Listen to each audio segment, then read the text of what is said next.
Welcome everyone. My name is Nathan Mercero, President of Planning Alternatives, and I want to welcome everyone to Outlook 2026. This is our annual conference where we share our perspective about the year ahead, and we always want to highlight key themes and thought leadership around particular topics, and this year's theme is on the topic of artificial intelligence, AI. So I want to welcome everyone. We're live streaming here from Jackson Hole, Wyoming.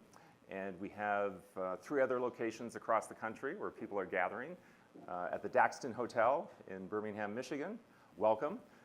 In the Ritz-Carlton in Sarasota, Florida, welcome. And in on the 5th, on 5th Avenue in Naples, Florida. So welcome everyone, and I want to say thank you for making the effort to be here today. I also want to welcome everyone who's joining virtually. This is the largest attended and registered Outlook event that we've had since we started hosting this about 8 or 9 years ago.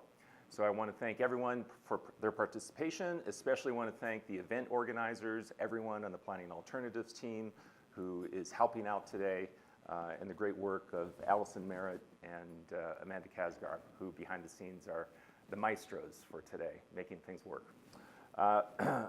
You'll notice on your tables for everyone in person, there's a card here with our guest speaker, Rajeev Kapur's photo, and there's a QR code. And a QR code allows you to simply take a picture of that with your phone, and you can submit questions using this QR code access as we go through our presentation today. And also, if you're online and would like to submit questions, there's a Q&A box for you to add your question, and we'll have a Q&A session at the end.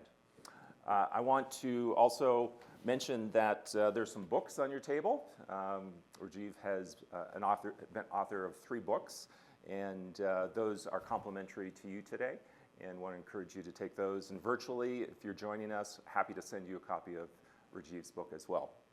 Now, given that this topic is very relevant in the world, I personally believe that the AI revolution is the greatest technology transformation of our lifetimes. It's built on the shoulders of the internet, but the transformation and the pace of change is tremendous. Now, it's sweeping the world. Certainly from an investing standpoint, AI companies have been the rocket fuel for growth in the stock market, so many have benefited from that trend.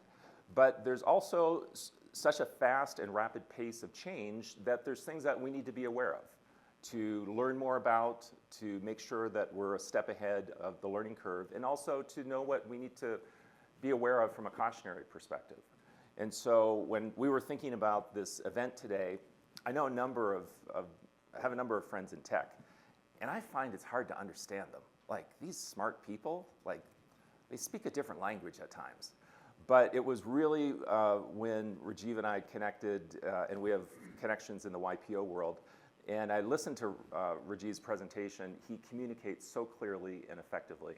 And so it's a pleasure to introduce Rajeev Kapur. He's an AI expert. He's an AI advisor.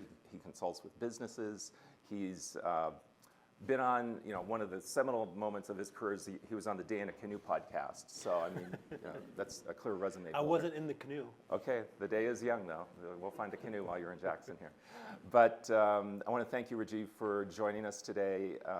I know you have substance to provide, actionable takeaways, and we're looking forward to hearing from you. So everyone here, please welcome Rajeev Kapur. Thank you. Thank you. So, when they teach you how to public speak, they tell you don't start with good morning, start with a story, but I'm going to say good morning. But they also teach you don't say thank you to anybody, but I have to say thank you. And I find that's really odd that they teach you that, and I think it's really weird. And because they want to rope the audience in, and I figure, the topic's going to rope you in, hopefully, right, if I do my job. But I do want to say thank you to Nathan, Amanda, Allison. We've got some friends here from a retreat we went on. Tom's here, Marcus, Allie's here. I went to Persephone's yesterday. I had the rose latte. It was so good. I'm going to go back tomorrow before I fly. So look, I mean, if I do my job right, my goal today here is I can't teach you and make you fall in love or do anything with AI in 1 hour. I look at her because she told me I had 50 minutes, and I keep trying to push it to an hour, and I try to push it to an hour. But look, at the end of the day, this is such an exciting space, and I'm going to do what I can to talk about my early experiences with AI, what it takes to be successful with AI, what is going to be exciting about the future, what are the challenges, what are the fears, what are the things you have to watch out for, because we have a choice to make. And it starts with us, because our elected leaders and others around the world are not going to do it. We have to make a choice. Are we going to use these tools to build a utopian future, or are we going to use it to build a dystopian future? And that's up to us. And we're going to talk about that for a bit. And that's going to make you uncomfortable. And it's not all going to be unicorns and rainbows. It's going to be an issue, and it's going to be a challenge. And some of you may not like to hear what I have to say, but I have to say it. And then we're going to talk about some case studies I've worked on to help businesses and companies and individuals, especially one where a CEO had a huge mental breakdown. So a YPO member, a guy I know in South Carolina, had a massive mental breakdown. He's going to kill himself. And how he used AI to come back from the brink. We'll talk about that. We're going to talk about what the future holds. We're going to talk about what I think, me personally, Rajeev's view of what business is going to be like in 2030. So those are the things we're going to talk about if I do my job right. And I'm here all day, all morning. So if you have any questions, thank you again, for the team, and I appreciate you guys being here. So I thank you so much. I'm full of gratitude, and it's beautiful. And I've never been to Jackson before, and I was trying to do some research early on. And did you know that you guys have your own Jackson Hole GPT? So if you go pull out your phones, if you go to seegah.ai, you have your own Jackson Hole ChatGPT. You guys didn't know that, did you? So seegah.ai. The reason why I knew that, because I went to ChatGPT and I said, I'm going to Jackson Hole. What should I do? And it said, wear a lot of warm clothes because you're from Southern California. You probably don't have any. And so I went to REI and I bought a brand new down jacket. So I got that. It's all ready to go. But then the first result was something about the tourism board, and the second one was about the seegah.ai platform. So if you have a second, check it out. It's pretty cool. And that's important because a lot of people, and some of you in this room, how many of you are business owners? Pretty much more than half the room. If you go into ChatGPT today and you search for your business, if you search in ChatGPT like you would search in Google, if you're not showing up, you may not be in business in a few years. It's going to be a problem. The reason why is because all e-commerce over time is going to shift to AI. I predict that by 2028, over 50% of Black Friday and Cyber Monday e-commerce type sales are all going to be done through AI. Whether that's Claude or Gemini or ChatGPT or C Jackson or whatever it is, it's all going to be done there. So you have to show up in these results. And the only way to show up in those results is you have to get out of your comfort zone a little bit, and you have to flood the zone with content. You have to post. And you may not like doing that. You got to find a member of your team to go do that. You have to post on LinkedIn, Instagram. You have to start embracing TikTok. You got to go on Substack.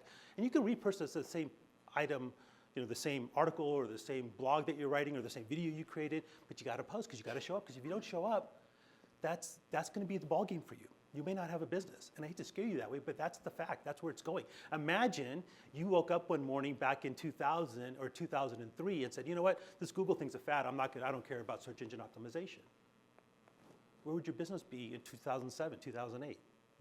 So think about that, right? So first key takeaway, that is my email address. That is my cell phone number.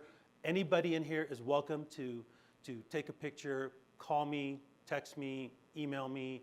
I'm more than happy to spend time with anybody from this group or anybody listening on the Zooms, okay? So if you want, you can take a picture. All right, so AI to me, and I wish I could take credit for this quote, but a friend of mine told me this quote, which is, AI is like teenage sex. Everyone's talking about it. Very few know how to do it. Everyone thinks everyone else is doing it, and everyone claims they're doing it. Okay, so there's still time. You're not behind. If you feel like you're behind, you're not behind. There's so much opportunity. The challenge with this space is that it's moving so fast. There's a new feature being released every hour. And if you look at progress in the AI space, ChatGPT exploded. It had 92% market share. That's down now to about 70%, 75% market share because Google's gone up. And if you ask me a winner in the next few years, there's a chance I think Google might win this thing. They're starting to dominate in the AI space. They're doing so many amazing, and here's the thing. Google doesn't need to make money on the AI. Google has YouTube. They have Waymo. Anybody been in a Waymo? One other person been in a Waymo? 2 people have been in a Waymo? Waymo's a robot on wheels. It's got a steering wheel, but it doesn't need one. But that's a robot. And robots are coming. We're going to talk about robots in a few minutes. So you're not behind. There's plenty of time. But you don't have that much time. If you don't start embracing this here in the next 12 months or so, that's when you might find yourself behind the 8 ball, okay? So let's talk about the very first AI project I ever worked on. So I sold an AI company 12 years ago. And people look at me like I have another head growing out of the side of my neck. They're saying, but Rajeev, AI is very new. AI is not new. How many of you have a Netflix account? How about Amazon Prime, Spotify? Well, when you watch a Netflix show and you get done watching the show, what happens? What does Netflix ask you? Well, they ask you to thumbs up or thumbs down. Why? Algorithm. It wants you to train the algorithm. And that algorithm is an AI. So that's machine learning AI. That's been around for a long time. That's been around for decades. Google Maps, AI, GPS type stuff, all those kind of advancement type things. That's all machine learning. That's an algorithm, but it requires human interaction to train the algorithm. Then you have the generative AI stuff, which generative AI is basically just predicting the next word in the sentence, right? Generative AI kind of gives an answer to the mean, so to speak, and it's not really intelligent. That's why this is called artificial intelligence. But machine learning AI has been around for a long time, and quite frankly, a lot of you in this room are probably going to benefit from machine learning AI just as much as generative intelligence, the ChatGPT type tools that are coming. So I was an executive at Dell, and my wife and I was living in Asia, and Amanda and I have a little bit of that in common. She was in China, I was in Hong Kong, China, and then was down in Singapore. We weren't together, but was there, and then my wife looked at me one day and said, "Honey, every Dell VP knows divorce." And I said, "Oh, okay, I get it." So I left Dell and moved back to Southern California, and I got a job as the president of an e-commerce company. Did that for a few years, and ultimately got recruited to run an AI audio technology company. AI audio, what is that? So we built AI algorithms, and those algorithms we built could measure sound in a living room, it could measure sound in headphones, it could measure sound in museums and movie theaters and big rooms like this to provide optimal bandwidth. Do you guys remember what it was like, especially for the guys in the room, if you had to do a surround sound system like 10, 15 years ago? What'd you have to have?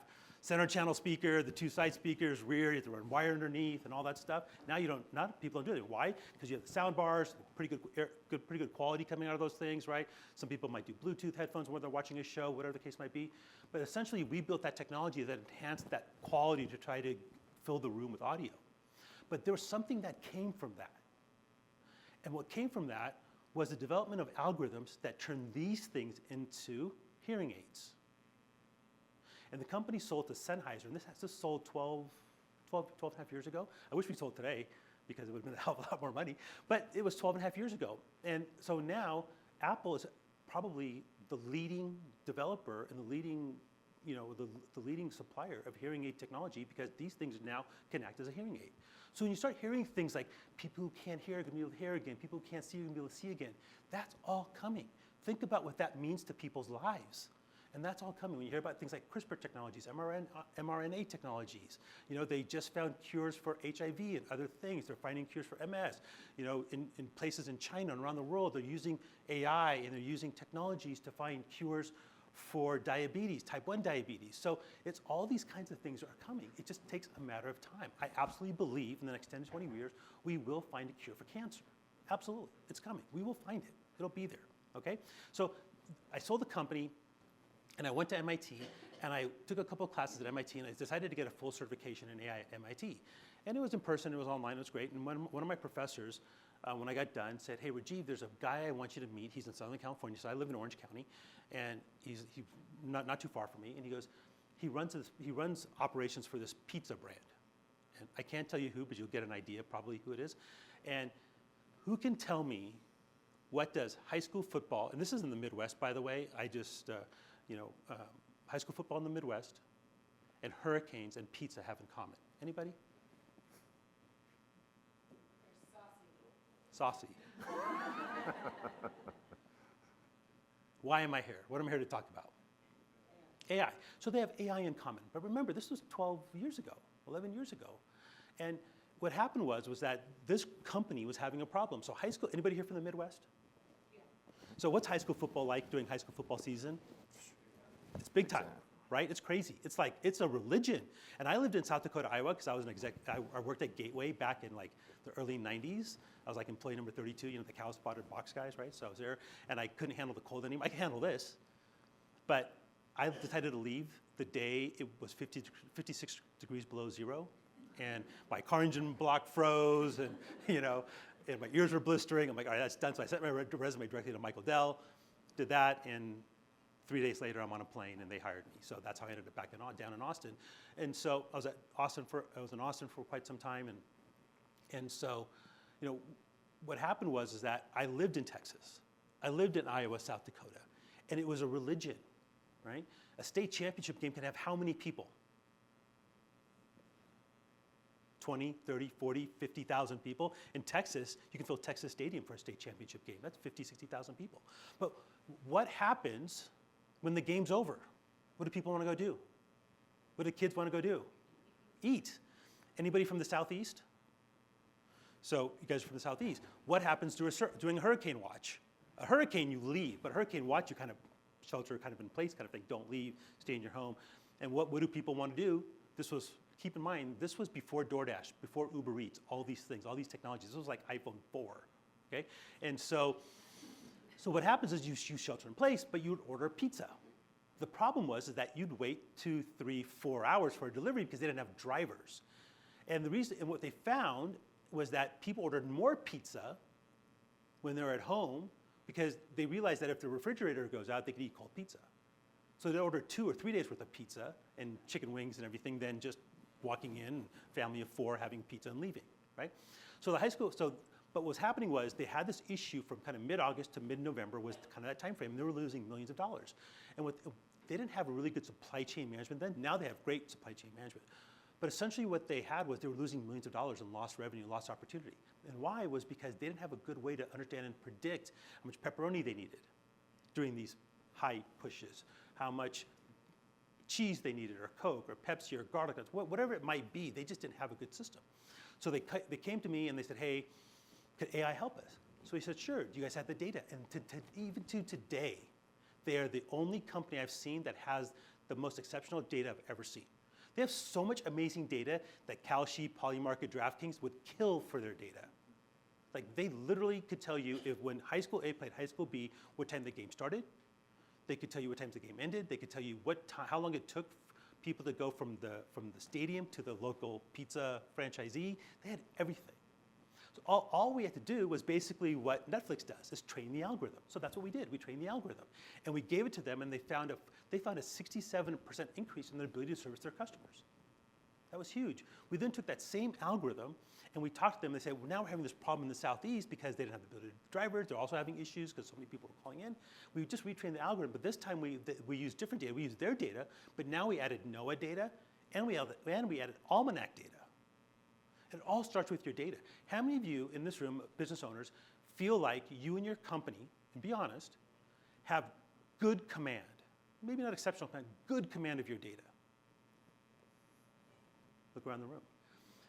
One maybe, right? So, but that's foundational. If you were gonna build a house, would you build the house without a foundation? But that's foundational.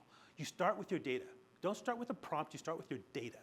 If you want to be successful in this space, you have to start with your data. So we do that. We built algorithms and all that stuff for the Southeast, and they saw about a 45% increase in the ability to service, but their big issue was just finding drivers, right? And so we were able to figure out how to do all that, and so it was great. It was millions of dollars to their bottom line, so it was a big win for them. But it all started with their data, and that's what has made this company, this organization, so successful over the years. Any questions on that? Because that's really important to understand. Okay. So what are the 6 key takeaways for AI success? Number 1, it's got to be top down, meaning the CEO of the company or the owner of the business has to own this strategy. You cannot this is not like, hey, what is LinkedIn or what is Instagram or what's a tweet? Go get the intern to teach me what to do. No, you have to own this. And if there's anybody on your team that doesn't want to be part of this journey, I hate to say it, and I love loyalty, you have to let them go. Either they get on board or you won't have a business in 5 years. Let that sink in. You will not have a business. If you don't start embracing these technologies, these tools, whether it's the machine learning side of AI or the generative AI side of things, you will not have a business. And the reason why is because your competition is going to start using it and you're going to get lapped up really fast. But if you use these tools to your advantage, you build the right strategy frameworks, you will crush your competition. And that's my goal for you today. Whether you're in this room or you're watching on Zoom, my number one priority is making sure that the 270 of you that are here with me this morning are going to beat your competition. That's my goal. All right? So you have to own the strategy, not the chief marketing officer, not the CTO. No, I have a CTO in my business, and the guy's great. I love him to death, and he's embracing it. But he is a break-fix CIO. And that I promoted up to the space because I couldn't afford to go get those big CTOs because they're way too expensive. So you take what you get and you hope people learn and they go figure it out. So, and he's doing it, but it's a little bit of a struggle, but it's a slog, but I know it, so I can supplement what he's doing. And he's trying, and it's great. So he's gonna be fine, but it just takes a little bit longer. So number one, top down.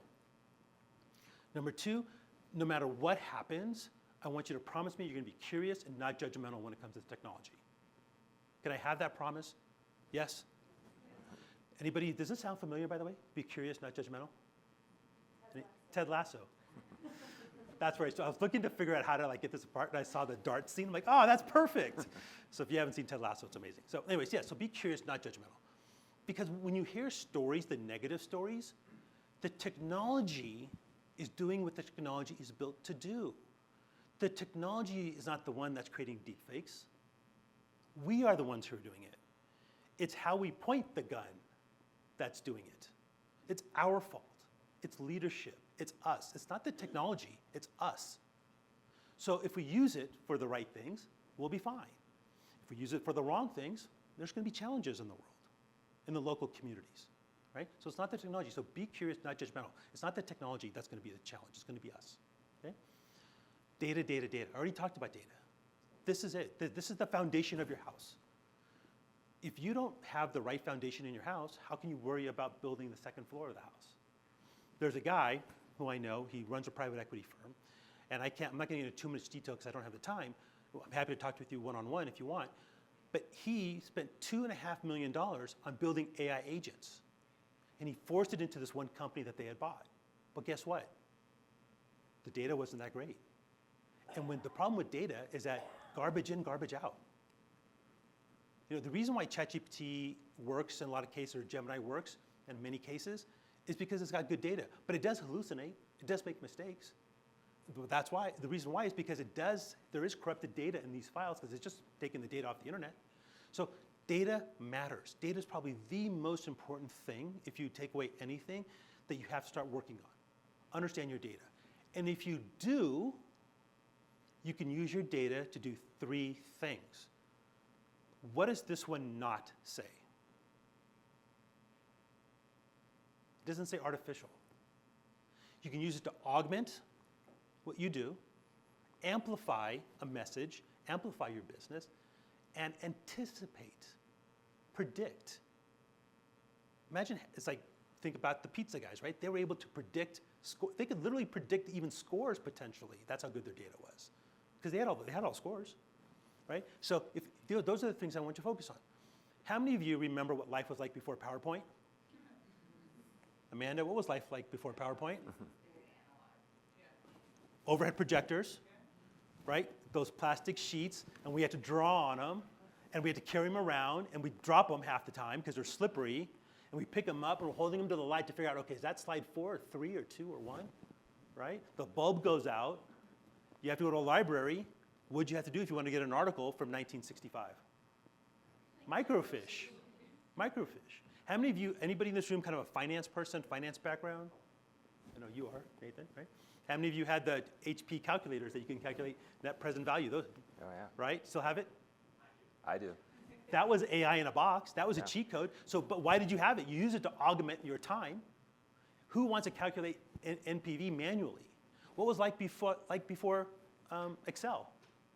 What was like before word processing? How many of you want to do ASTF, JKL, semicolon all day long? right, on typewriters. Think about all the tools we have. What was life like before GPS? Go to AAA, get a trip ticket, Thomas guides, right? But all these things augmented our life. They helped amplify what we do. They amplified our reach.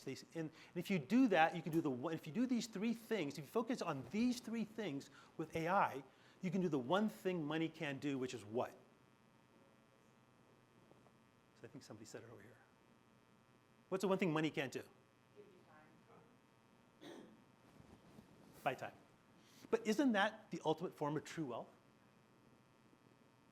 Spend more time with family, spend more time with friends, spend more time on your hobbies, spend more time skiing, spend more time doing what you want to go do, following your passions, starting a new business, taking that time you get to go start a new business. Right? There's nothing you will not be able to accomplish in this world if you follow this. Think about that. Whatever roadblock you have, you can go to ChatGPT, and I'm just going to use ChatGPT as a blanket right now for all of them, but you can go to ChatGPT right now and have it become an amazing mentor and business partner for you. Say, hey, I'm stuck.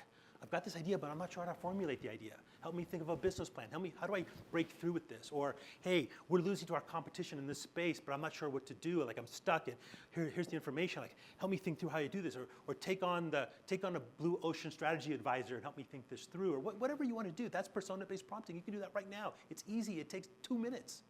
It's small little things like that, but you can use it by time. Augment, amplify, anticipate your life. Do that with your kids. Hey, my kid wants to go to Harvard or Yale, or my kid wants to go to USC or wherever they want to go. And what's the best way to structure their high school career? To help me think it through. You can do these things. Nothing's going to stop you. You will become unstoppable if you know how to use this right. And that's why I wrote the book, Prompting Made Simple. And it just teaches you what to do, so we don't have to spend too much time here. But prompting is going to be the key. Because at the end of the day, the winners of the future are going to be the ones who are going to be great storytellers. And I was so excited because Wall Street Journal put out an article just a couple of days ago where they said the winners of the future are going to be storytellers. I was like, hey, wait a minute, I want credit. But that's going to be, those of you who have imaginations or active imaginations, who can think like that, you have to let your inner Disney come out. The winners of the future are going to be the ones who learn different languages, who know how to speak different languages, because it fires that side of your brain that lets you become a storyteller. And storytelling in AI is all about the prompt. Whether it's a chain prompt where you're just having a full conversation, because ChatGPT is now multimodal and you can have a full conversation with it. Whether it's a persona-based prompt, whether it's, hey, help me plan a vacation to Africa because I want to go on a safari, I want to go see the gorillas in Rwanda. If that sounds personal, because it is, because I just did that, and and it can do that. It'll tell you. I can say, oh, and I can give it the right context. Oh, so and so's allergic to this, or my wife's allergic to pineapple, of all random things. So we went to Hawaii, and I used ChatGPT, and I said, dude, what are you going to do in Hawaii if your wife's allergic to pineapple? And so the bottom line here is that it'll do great things. It'll tell you what to do, and so storyteller, active imagination, anything you want to create, do it. You can do it. Don't doom scroll on Instagram. Doom scroll here. Just start talking to it. Just start talking to it. Okay? Any questions on this? I don't know if it's quite early yet, but do you know the demographics? Like, who's using AI? By age or, what are the percentage of... Can you repeat the question, Rajeev? What's the demographics of people using AI? The demographic is just shifting over time. So I will tell you that there's this, it's interesting, people who are kind of 45, 50 and over are starting to use it more now. And guess what the number one use case is? Health. So I can take, and I've done this, and I can't say I encourage you to do it because I don't want to get in trouble, but I, wink, wink, I take my blood work and I put it in AI. And I'll say, oh, look at this inflammation level. What are the things I can do to reduce this? That gentleman who I mentioned, who was going to kill himself, he could, the challenge, he has a therapist, super great guy, amazing guy. He's got a therapist, therapist is great. I even talked to the therapist, because the therapist wanted to learn about AI, and so the therapist was mad. First, the therapist was mad at me. Like, why are you telling me to do this? Are you available 24/7? No, you're not. Are you available at 2 o'clock in the afternoon, or you're seeing a patient when he has an anxiety attack? You're not there. But you know what is there is he can take your bio, he can put your bio into ChatGPT, he can program ChatGPT's memory to be a duplicate of you, and then he can have a conversation with you in digital form. And then it gives you the full transcript, and then he can share that transcript with you, and you can review it later on, and then you can talk to him. But if it helps talk him off the ledge and saves his life, isn't that worth it? Why are you yelling at me? And she just sat there and listened and said, oh. So that's the number one use case is health. Kids, younger kids now are doing it because, and I have a little bit of a slide on this in a minute, but you know, there's some job concern, right? My son just graduated from University of Miami, and he struggled to find a job, and he found a job in Dallas, and so he's working for this AI company, funny enough, but he's working for this company. But you know what the fastest growing profession is for kids? Is entrepreneurship. There's a hyper rise of entrepreneurship. I'm a big believer that AI is going to usher in a new age of enlightenment before we actually hit the peak of a new industrial revolution. Because all these young kids are now creating new kinds of content, music, videos, you name it. They're going crazy. You know, if you Google this, you'll see it. I don't know the exact numbers. I should know the number. I don't know. If you look in Silicon Valley, you know what all the billionaires are all in their early 20s. And guess how many employees they have? 1, 2, 5, 10 employees. They're building billion-dollar businesses. And they're using AI to help do that. So this hyper rise of entrepreneurship is coming. I have a friend of mine, I spoke at the YPO Barcelona event in February of last year. He walks up to me and says, Rajeev, my son just dropped out of school. And I go, oh, wow, Andres, you sound very happy. No, you understand. He's been using ChatGPT since he was 16 years old. And he wanted to solve a problem. So he started interviewing people around his community. He couldn't find anything. Then he talked to his mom and said, honey, your dad, help me find something that might help your dad snoring so I can get a peaceful night's sleep. And he said, well, why don't you use those strips? We've tried those strips. They don't work. So I said, huh. So he went to ChatGPT, used ChatGPT, and he said, help me build a better mousetrap around these nasal strips that are available from off the shelf from the different pharmacies. So it came up with a thing, do this, do this, do this. He goes, oh, great idea. He did it. He then asked ChatGPT to write a letter in Mandarin that he can send to manufacturers off an Alibaba. He did that. He used Canva AI and ChatGPT to create a logo and a brand and a checklist of how to start a business. He did all that. And he opened up a Shopify AI store. And last year, in 2025, he did 1.8 million of revenue at 18 years old, all by selling nasal strips. Sold the company, or is in the process of selling the company for $6 million, going to move to Dubai and start a whole aesthetics brand with that company, with the money he's making. At 18 years old. And the dad's like, I have a problem. I go, what's the problem? Sounds pretty good to me. No, you understand. He's got $6 million, he's 18 years old. He just wants to go to Dubai and have fun. So I'm afraid he's going to blow the money. So anyways, but you know, so that's the big problem he's facing now. But that's a hyper rise of entrepreneurship, right? All right. So what does the future of generative AI hold? Longevity, medicine. Like I said, there's somebody in this room that's going to live to 130, guaranteed. Why can't it be you? Our kids could live to 120, 130, 140 years old. Right? I read the other day, 90 is going to become the new 50 because of breakthroughs in technologies. You know, whether it's AI technologies, CRISPR technologies, new mRNA technologies, you have all these peptide things that are coming up now.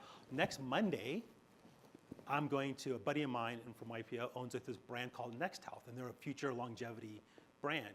And I'm going to go therapeutic plasma exchange, where they take your blood and they run your blood through this machine, and it takes out all the microplastics and all the inflammation markers, and it puts it back in your body at the same time. And I'm getting a stem cell injection and exosomes and all these things are possible now, right? And you know, I have a friend of mine whose son had severe autism.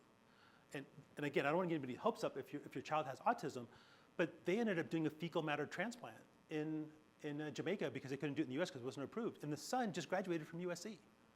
And so all these types of technologies, all these tools are coming in. The background, behind the scenes, whether it's generative AI or machine learning AI, are the tools or the brains behind what's helping to develop and design all these things. So think about your blood work.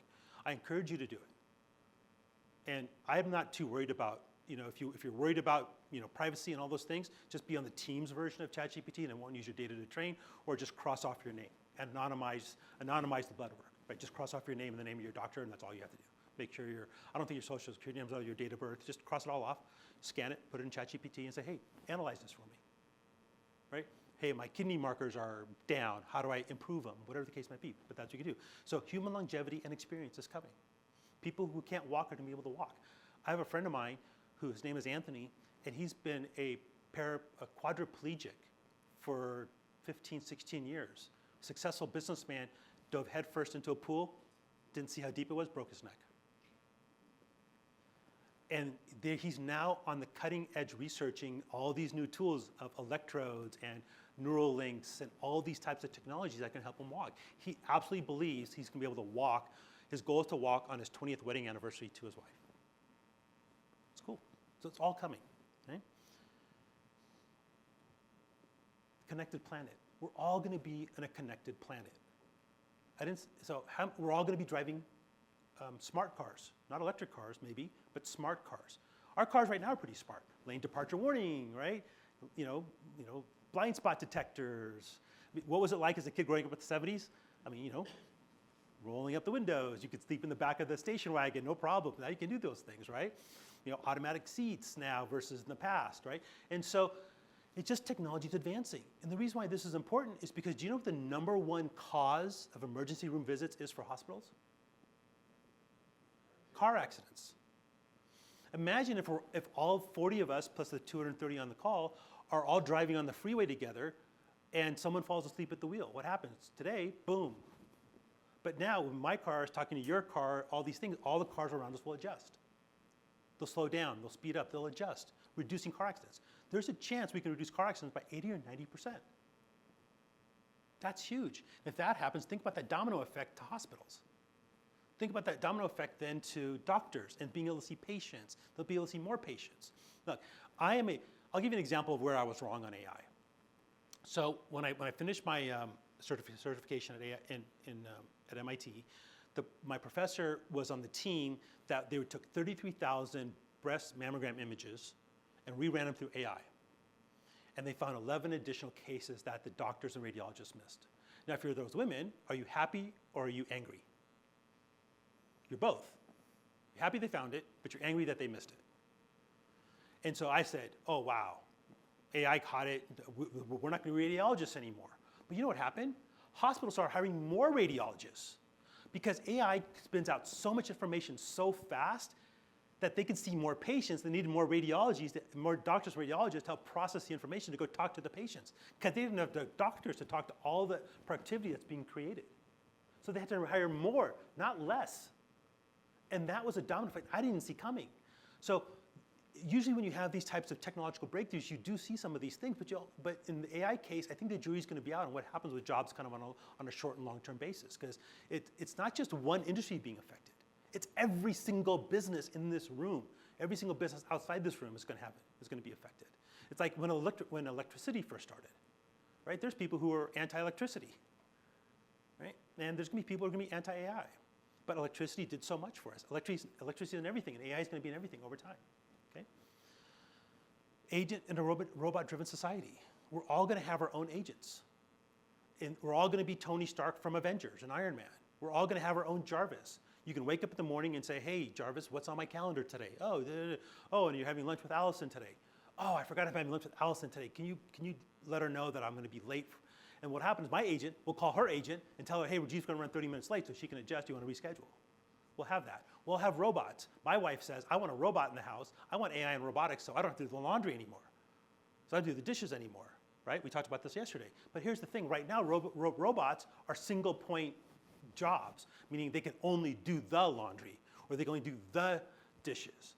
I was at CES, and there's robots now that are solar powered that can mow your lawn. Right? There's robots out there right now that can pick, that can go out into the farmyards in California and start picking, picking grapes or almonds or whatever it is that they want to go do these things. It can help.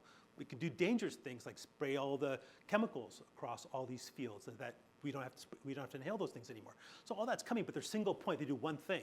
So who wants that type of a robot in the house? Who wants 5 robots in a house? You want one Rosie, right? For you Jetson fans, right? You want one Rosie, right? You don't want 5. But that's still a little bit of ways. Whether you like Elon or you don't like Elon, he predicts, and he was just on a podcast with Peter Diamandis, that there's going to be more robots than people. That I agree with. But he also said you don't need to go to medical school anymore because the robots are going to be better than doctors. I don't know if I believe that. I do believe that triage will be done by robots and AI. Sure, check your eye pressure, check your blood pressure, your oxygen pulse. I think that's all going to be AI, sure, no problem. But whether or not robots are going to replace doctors and surgeons, I don't know about that. We'll see. But that's the type of society we're heading towards, and it's coming. And nothing anybody in the room can stop it. But what we can do is make sure we're using these things to build the right future for ourselves and our kids. Or are we going to let others take it over and build a future where not everybody is going to have a chance to participate? That's the challenge. Okay, what is educational? Kids, junior high, high school kids, people? Yeah, a few people. People always ask me, what about education? My kid just goes to ChatGPT and writes the paper.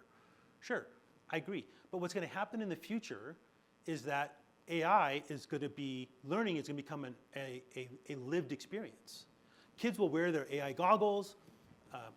Marcus back there has got the Meta glasses. Over time, Apple's going to come out with their glasses. You'll have these glasses and these goggles where kids want to say, okay, hey kids, let's go talk to George Washington as he's getting ready to cross the night before he crosses on the Delaware. You can put on the glasses, and George Washington will be right in front of the kids. And you can have a conversation with George Washington because it's just a holographic image trained on AI. You can ask George Washington anything you want to ask. You can ask Lincoln anything you want to ask after the Gettysburg Address. You can talk to Neil Armstrong while on the moon. So it's all coming. That's going to become a lived experience. And you can't tell me it's not coming, because if you took somebody from the 1800s and put them in our schools today, can you imagine how their heads are going to blow? If anybody had an iPhone 1 and Steve Jobs, you told Steve Jobs, hey, you can order an Uber off your phone or get an Airbnb off your phone or whatever the case may be, maybe he would have said yes, but no one would have said yes 16 years ago. Right? So it's all coming. Technology is advancing. The only thing stopping it right now, which is also an issue, is compute power, right? Okay, so everyone right now is starting to build agents, but the foundation of the house, as I mentioned, is not there. But you really got to focus on showing up as an answer, and I started that with my talk. So again, I encourage you to make sure you go to these tools and you look for your business, and if your business isn't showing up, let me know, and I'll help you figure out how your business can show up. Okay? So what is AI not yet? What is it not? It's not a silver bullet for your business. And by the way, the slide deck I use doesn't show bullets, so that's a yacht. So it looks like a bullet, though. It's not a silver bullet for your business. It's not sentient yet. But just in case, I do say please and thank you when I write my prompts, because when the Terminator robots come for us, they're going to remember I was nice. So come and hang out with me if you're worried. All right? It's not a creativity replacement. And that's a concern. Because there's a concern out there that if you just say, hey, what's the answer, and you're not using your own critical thinking, that you could lose your critical thinking. And some will.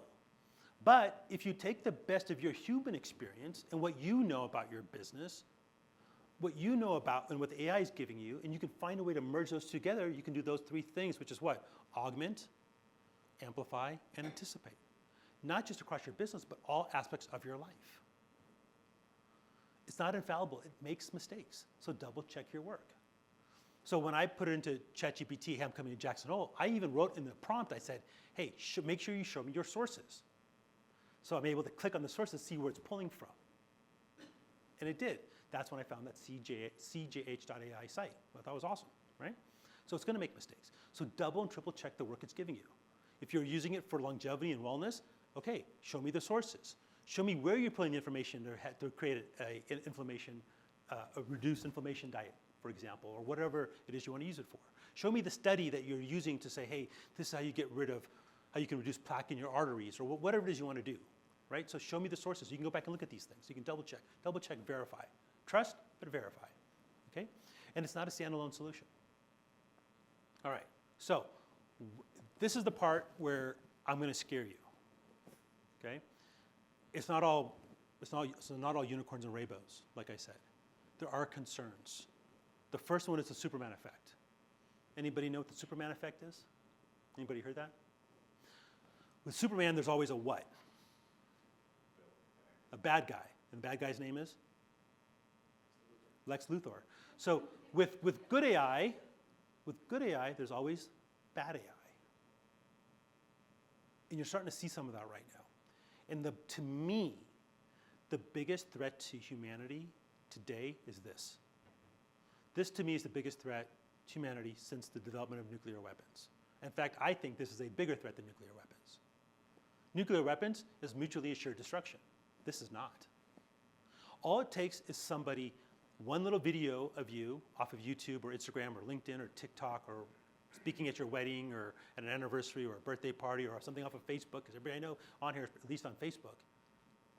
One little video, 10 seconds of your voice to make you say and do anything they want. Anything.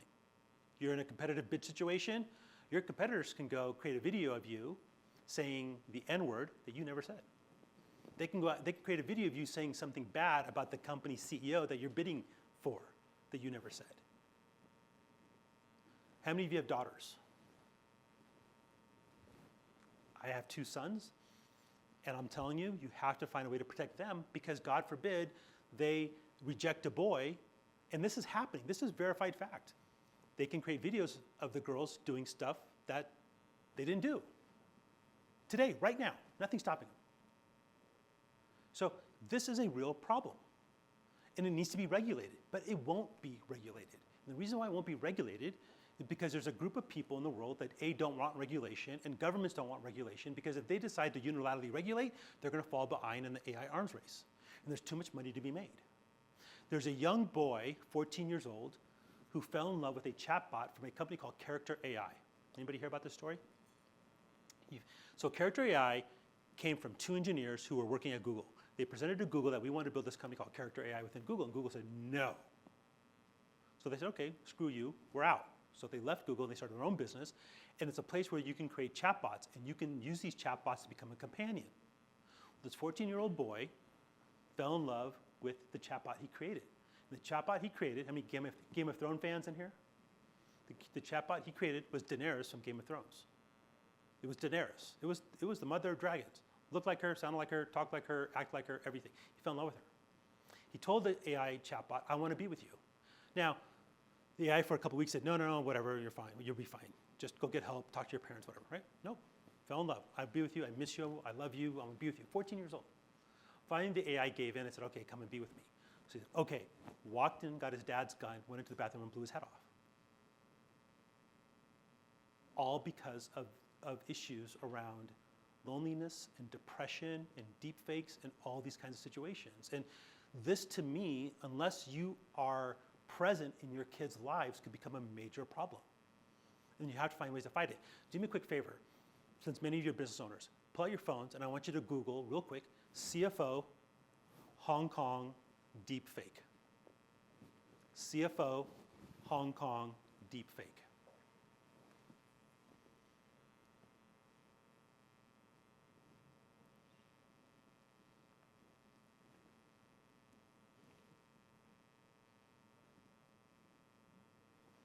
So this person, this finance manager at this company in Hong Kong, got an email, Zoom link. The email was spoofed. He joins the Zoom link, and on the call was the CFO and the VP of Finance. Guess what? It wasn't the CFO and the VP of Finance. It was all deep faked. Looked like them, talked like them, right? Sound familiar? Moved like them. And they told the finance manager, hey, we just entered a new relationship with Nathan. Please wire $25 million. And wired over this schedule of time. So he started doing it, and he did. He wired $25 million. Gone, poof. It wasn't them. He only stopped because he's going, man, how much longer am I going to keep doing this? He was having a problem with one of the wires. So he went to the CFO and he went to the VP of Finance. Said, guys, how much longer are you going to do this? Like, what are you talking about? Nobody had any clue. And the only reason why they knew it was deep fake, because you know how Zoom records. He had recorded the Zoom, and they saw it, and they gave it to the authorities. So that's really how they knew. They caught it. But those are the things that are coming. It can ruin businesses. It can ruin lives. Ruin your kids. Ruin you. So you got to stay present. At the minimum, set up a Google alert for your name. At the minimum, set up a Google alert for your company's name, for your kids' names. Do those things. It takes 2 minutes. Okay? Jobs. We talk about immigrants a lot in this country recently. But no one's talking about the billion digital immigrants that are going to flood the country in the next 12 to 18 months. 1 billion. Nobody talks about the fact that we're going to have more, Amazon and Walmart are going to have more robots in their warehouses than people. Those are robotic immigrants. Why aren't we talking about those? They're coming. They're going to make the goal is to make companies more efficient, increase productivity, to focus people to go on other places, but who knows what's going to happen with jobs? If all of a sudden we are in a severe job crunch situation, and they're saying work weeks are going to go to 2 days or 1 day, or if you listen to Elon Musk, Elon says work's going to be optional in 10 years. That's what he says. And by the way, on an Elon perspective, Elon's going to be worth $1 trillion in the next few months.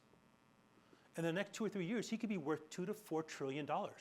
California's GDP is $4 trillion. Imagine what he could do, right? It's up to us to hold him accountable. So whether you believe in him or don't believe in him, that's what's coming. Okay? So let's talk about some fun things. Sorry, not that I scared you. I promise I wouldn't. Yep. I got it. I'm looking. I got my timer here.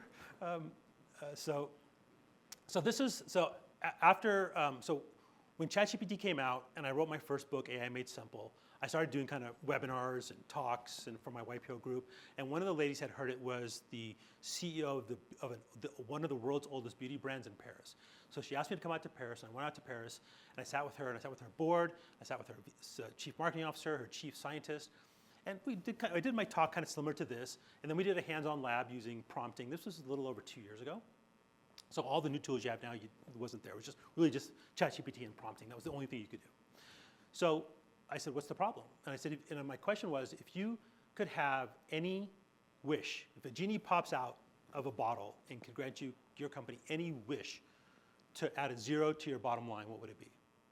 And the chief scientist said, we've always been trying to come up with a solution that can do Botox and collagen at the same time. Because right now you have to do one and then the other later, right? And so they've been trying and they were stuck. So I said, all right, so let's write a prompt in ChatGPT. So we wrote a prompt in ChatGPT. It took 16 minutes. We got everybody's feedback to write the prompt. We got some of the board members and the president and the chief scientist. We hit enter. And boom, in 30 seconds, spit out a formula. And it spit out a formula that they had never thought of. And he walked up and he stood there in front of the screen and he's, oh my God, we never thought of this. And I don't know what this is because I'm not technical enough to know what this is. But I just copied, I sent him the results, whatever. I talked to her about 6 months ago, and she said, Rajeev, we're testing some of the different formulas. We're testing variants of that same result, and we think it's going to work. And if it works, it could add $1 billion to our bottom line in the next 5 years. Huge. It took 15, 16 minutes to unlock something that they've been stuck on for 3 years. Drill, baby, drill. This is not about oil. So I was at the YPO Oregon chapter, and I was in Eugene, and I was speaking to a YPO member company, and the CEO was the YPOer, and her brother's the president, not into AI at all. And I said, what's one of your biggest challenges? He goes, all right, here's the thing. We have to send out 3 people, and what they do is they have quarries, and they blow up the quarries, and they separate the soot, and then they sell it as concrete material and for roads and railroad tracks and all these things, right? So we have to send out people every 3 days to replace a drill bit. The drill bit's about this long, about that wide, and it costs a lot of money, and we have to buy this thing, and there's tariffs on it, and it's a huge liability thing and a lot of insurance. I wish we could create our own drill bit. I said, okay, let's create our own drill bit. So we took half an hour, we wrote the prompt, we put it all in there, it gave us an amazing result. They loved the result. There was not one thing wrong in the result. Not only did it give us how they could make the drill bit, it also wrote the patent application. We then asked it to write the RFP to get it manufactured, and we asked it where to get it manufactured, and they wanted to manufacture in the US because they don't want to deal with the tariffs. We found 3 different manufacturers for it to send it out to. It then wrote the RFP, like I said, for the manufacturers, and they're on their way. So now they're on their way to build their own drill bit, and now they're going to take this drill bit and not only use it for themselves, they're going to sell it to their competition. And they're going to take on Mitsubishi for that. Huge benefit to the bottom line. It took an hour, all in. All right, transformed hospital supplier. So this company was in Missouri. They are the largest supplier of hospital amenity type stuff, right? Sheets, pillows, all those kinds of things. They got an RFP where the RFP said, hey, you need to have bed sheets that don't stick to bandages. So to make a long story short, because I'm now running out of time, is they basically used ChatGPT, and they came up with ChatGPT used bamboo sheets. bamboo sheets are used in homes, but they weren't used in hospitals, so they're a little bit more expensive.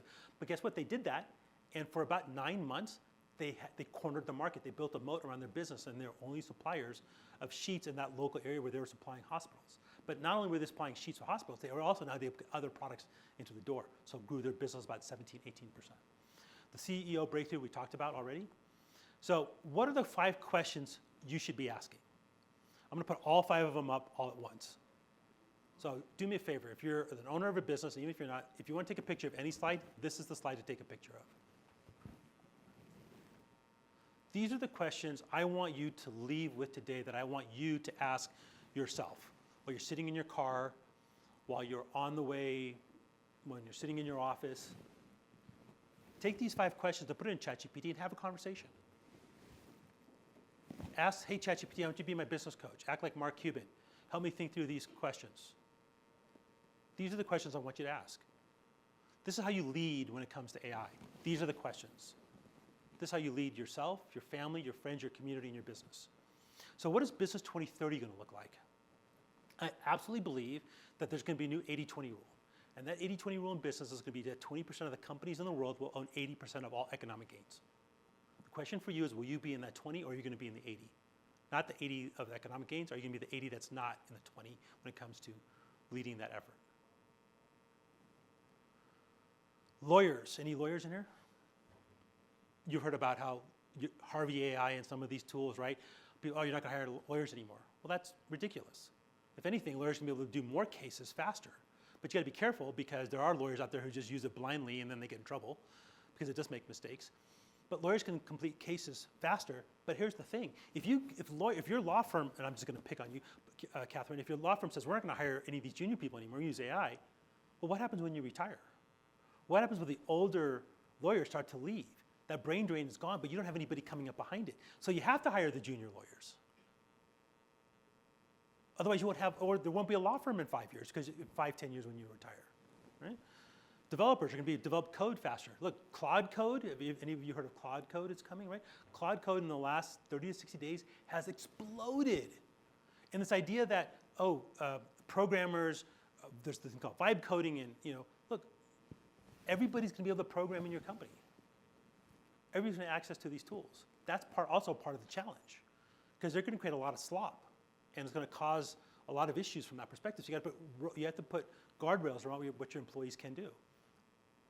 Okay, marketers can generate more campaigns.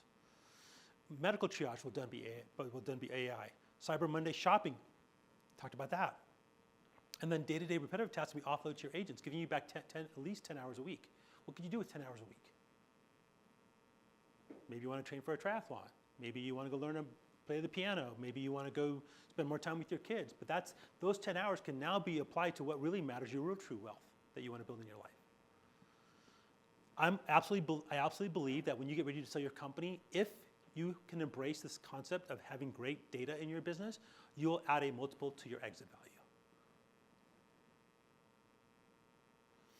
And AI agents are going to dominate the workplace. Gen X is the last generation that's going to manage humans alone. In the future, we're going to be managing our kids, millennials and Gen Zers, and Gen Alpha, we're going to be managing agents, humans, and robots. Think about that. We talked about this. I'm a firm believer, the fact that it's so prevalent and we're going to see so much creativity in the world. These kids are such great storytellers that are coming up because they've all grown up on YouTube and TikTok and Instagram. They know how to post. They're not afraid of editing.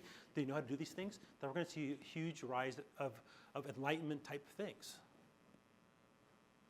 So what do you need to understand to win? Number one is own the strategy and build the foundation. Understand your data, invest. Otherwise, you're going to have garbage in, garbage out. Identify and augment manual tasks. Start with one manual task. Everybody have one manual task in your business? At least one? Do me a favor. Look at that manual task when you leave today or tomorrow and just ask yourself, take that manual task, describe it in ChatGPT, and say, how do I automate this? Just start with that. Just one. Find one manual task. That's it. Start small. Don't go big and build big agents and waste $2.5 million like my friend did. Start with one manual task. Okay? The new ROI. Pivot, predict, prevent, perform. That's the new 4 Ps I want you to worry about. Train everyone on prompting. focus on usage. Now that's important because it's one thing to train people on AI and these tools, but are they actually using it? And then human in the loop. Own your bias and fairness. Make sure there's always a human in the loop. Don't believe with complete freedom what AI is saying. Pressure test it with your own experiences. And if it works, AI can deliver 25% tasks getting done faster, 40% higher quality, and 12% more tools and implementation and progress being made across the business. So your choice is this. You don't have to do it, and you can say, I am, you know what, full of you know what, which is fine, because many people do. Or you can realize that most people, companies, and teams fail not because they did the wrong thing, they fail because they did the right thing for too long. Okay, thank you. And that's right on time. Thank you, Rajeev. What a fantastic overview of such a critical topic. We're going to spend about 10 minutes of just chatting of a few questions. We've got some coming in online and such. You mentioned in your book, and we also talked about this on the podcast, prompting made simple. So when people go to use a tool, an AI tool, what is a formula or a sequence of just how to make the most out of your prompt so that you get the feedback that is really valuable? Good question. So there's different prompting methods, right? So there's the persona prompt, hey, be my therapist, or be my business coach, be Mark Cuban, or be whoever you admire, right? Be a world famous chef and help me think through a dinner party or whatever it might be, right? So those are persona-based prompts, right? There's attachment prompt, attach your blood work, attach a file, attach the a company's, K1 or whatever, right? And, or their financial results. Hey, analyze NVIDIA stock for me. Here are their Q4 results. So that's attachment-based prompting. There's chain prompting where you just start having a conversation. Just start having a conversation, just two-way conversation. But the most impactful one, and there's no real fun name for this one, it's RTCA is the acronym. It's role. So you give AI a role.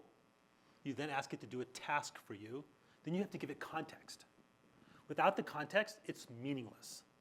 And then you give it an ask. So what does that look like in life? Well, hey, ChatGPT, I need you to take on, and I'm going to use something benign. I want you to take on the role of a world-class travel planner. The task is help me think through a vacation in Africa that takes me to the Serengeti in Rwanda because I want to see the migration and I want to see the gorillas. Context. What is the context? I've never been to Africa. My wife is worried about mosquitoes. What is context, right? Or I can't hike too much because I broke my leg in 2009 and I have a rod in my left leg. I do. And so you have to give it context because otherwise it might send you, oh, go hike Kilimanjaro. I can't do that. So you have to give it context. So what is that context? That context matters. And then what is the ask you're asking for? Give me an output. What output do you want? 10-day, 5-day, 7-day itinerary, right? That's the ask. So that today is the most impactful, prompt type method. There's other methods out there that are just now, because now prompting is now becoming a bit more of a science than an art, where you say, hey, help me think through this business idea, then I want you to rate these business ideas 1 through 10, and then stack rank the business ideas, and then ask yourself questions on which ones would do better. Then, it kind of gets you in that loop of asking and confirming itself. And those kinds of things are scaring the McKinseys of the world. These big financial planners, right? Not the financial planners, sorry, the big consulting companies. Because a lot of that stuff is now starting to come here. Anybody heard of a tool called Notebook LM? Notebook LM is from Google. It is amazing. It is phenomenal. Notebook LM could do a big chunk of what you pay a McKinsey to do. It's phenomenal. You need to go check it out. So. Question came in from Birmingham, Michigan. And this relates to some of the deep fake and concerns about the purity of the data. So how do you distinguish, or how do algorithms distinguish good data from bad data? And then there's a question, how do people know that it's really you and I speaking here in the front right now? So what are some tools that we could be aware of to catch the scammers or catch? So there aren't any really good tools. That's the problem. Here's the thing. that if the technology exists for us to create this stuff, the technology also exists to catch this stuff. But that requires Meta and Google and OpenAI, Microsoft, and Amazon, which owns part of Anthropic Claude. It requires these companies to regulate themselves, and they don't want to do that. So that's a challenge. It is a big challenge. That's why I talk, the one thing I didn't mention on the deepfake side is it's going to be the end of truth. Especially in the wrong hands. What are you going to be able to believe? You're right. How do people know it's really us? It's hard to know. But our job, if I leave you with anything, our job is we have to be vocal about this. I'm not necessarily worried about myself. I'm worried about the kids. I'm worried about my friends who have daughters. I'm worried about my employees. That's what I'm worried about. I'm worried about society as a whole. You guys see what's happening. We can't even agree on something's red or something's blue in some cases, right?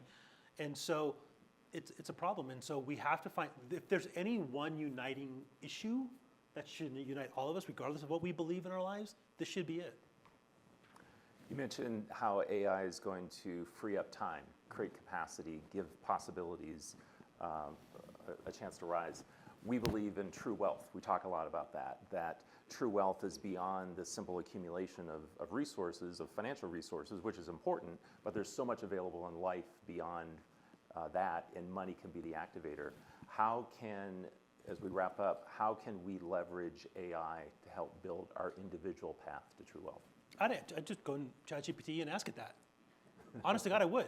Look, we talked about it earlier, right? I said that if you use AI to augment, amplify, and anticipate, you can do the one thing money can't do, which is buy time. And if you can buy that time, and if you can get 10 hours of your life back a week, what would you do? Spend that time on doing what's really, truly your true wealth, effort, and mission. Maybe it's helping people. Maybe it's learning an instrument. Maybe you want to learn dance lessons with your spouse. It's what's going to bring you joy in life. Look, you're in this room and you're probably watching because you have the ability, the capacity, and the money and the means to go live a life that can take advantage of these things. But the thing that AI is going to do, though, is it's going to democratize learning for everybody around the world. So I recently opened up 2 Rajeev Kapur Center for AI Leadership, one in Nogales, Arizona, and one in Bermuda. It's a long story why those 2 locations, but that's where they are. The Nogales, Arizona one, I talked to the team on Monday. They were lucky enough because they had the day off and they had some time to catch up some things, so they called me, and they said, "Hey, we have a big schedule this month coming up in February. They're running 40 classes. They've already done 40, so they're going to have 80 by the end of the month. About 5 people each class. And because of what we did, so I opened up this lab in September of last year. Do you know what's happened since then? So they're in Santa Cruz County, that's where Nogales, Arizona is. And it focuses on Nogales High School and the local junior high and elementary schools in that area. Because of what we did there, every single school district is now implementing their own AI strategies because of what we did. And it's now exploding and it's teaching teachers and kids. And teachers are now embracing a tool called ConMigo by the Khan Academy guy. So it's an amazing tool. So check that out. So it's about understanding and realizing that it can bring you back more time. Who doesn't want more time? It's going to give you more time. What you do with it, how you build your true wealth with that time is up to you. But if you need help and guidance, use ChatGPT to help you guide it and help you hit those goals. Love it. Can we give Rajeev a round of applause for his presentation today? And although we're going to wrap up here with our recording, there's plenty of conversation still to be had. We have table questions to continue for those that are gathered in person. We've got brunch and lunch available at our different locations. So we want to use this next pocket of time to just get to hang out with one another. And for everyone here in Jackson, you get the great privilege to connect with Rajeev and ask more questions as well. I want to also encourage you to check out Rajeev's book, Prompting Made Simple, which really highlights the the power of effective prompts. And we got a great little bookmark from Planning Alternatives with a QR code, which my wife Michelle helped create the money personality using and leveraging AI. And so this is a great tool to get insight on what our relationship is with money and then how we can evolve that as we build our path to true wealth. So I want to thank everyone for being here and wish you a great rest of the day. Thank you, guys.